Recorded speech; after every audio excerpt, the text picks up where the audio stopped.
Hello everybody, it's Chris again, bringing you a review of the Westside Discs Queen, their newest high-speed driver to hit the market. Has been out for a couple weeks now at this point, and there are quite a few reviews out there, but I wanted to still do mine. The rim on the Westside Discs Queen is 2.3 centimeters, so it's quite wide, but not as wide as some of the other discs, and the way it's constructed actually makes it feel pretty comfortable. It curves down nicely and just has a really nice feel in the hand for me. Flight-wise, I've handed this disc to quite a few players at this point, and what I've found pretty universal is for lower speed arms, they click almost immediately. They're just getting a lot of distance on it. It's very clean, and I think that's because of how understable it is at higher speeds. It's just sitting up nicely for those slower arms and just cruising forward. As you get to higher speeds, it becomes more of a turnover disc and then eventually a roller or a controlled turnover disc for the bigger arms. For me, my personal thoughts, I had some really nice panning shots with this disc. I would put it on a flat line with a little bit of height and just watch it drift right. And if I put it up with height, as you're going to see, it would just go right for forever, I thought. Of course, I also wanted to try it as a roller. You're going to see two rolling shots. This one got caught in a little bit of a rut and didn't get quite up to its face, but this one just rolled until it hit a fence. I think it would have gone... It may have gone farther, it might have been petering out, but either way I was really amazed with how far it went.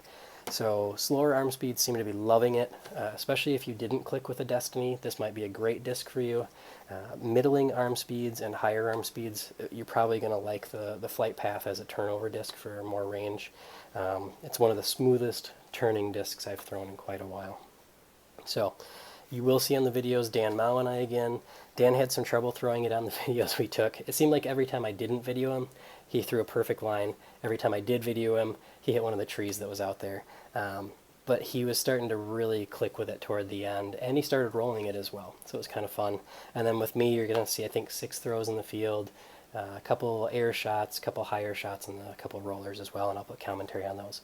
As always, if there are discs you want to see reviewed or if you have questions, put it in the commentary. I'll get back to you as quick as I can. And yeah, hope this works for you. Thanks, guys. As promised, here are some throws from Dan. The first is a forehand out in the field, back to where we were teeing off from, followed by 2 backhand shots. First one's going to pop up nicely, but it's going to make contact with this first tree that you can see, that V in the front. Still covers some pretty good distance. I think we measured it like 330, 340.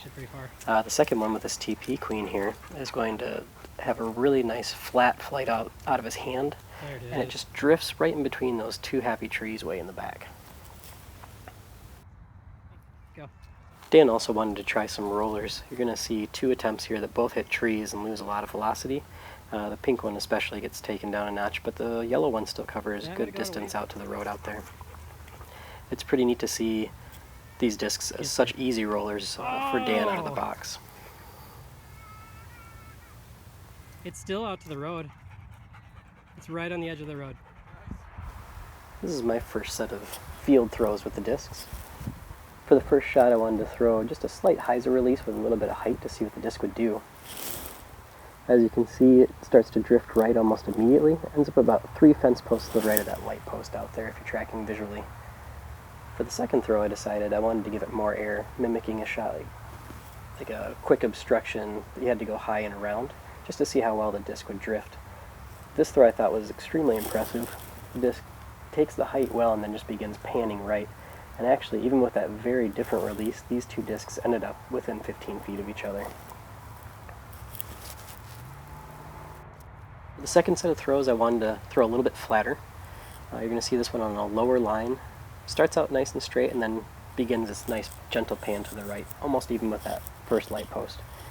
For the second throw, I put some more height on it just to see how much more the drift would come. And you're going to see it get almost all the way over to the second light post visually, and this ended up being one of the farthest air shots I threw with the discs on this day. The final set of throws are where I thought this disc really excelled for me. This first shot was just a really hard pull. I wanted to see if I could force the disc down, and you'll see it catches on a sharp angle but begins to roll and then never quite makes its face and ends up cutting out to the left. But the second shot that I give more height and actually roll my wrist a bit more on, you're going to see this disc come down really nice on its edge, stand up, and actually travel all the way out to those fences and get hung up in between the 2 foul posts. I measured it out on U-Disc at 435 feet when it hung up out there, and I don't know if it would have kept going or not. I'm not sure exactly how it hit the fence, but really impressed with this disc on rollers.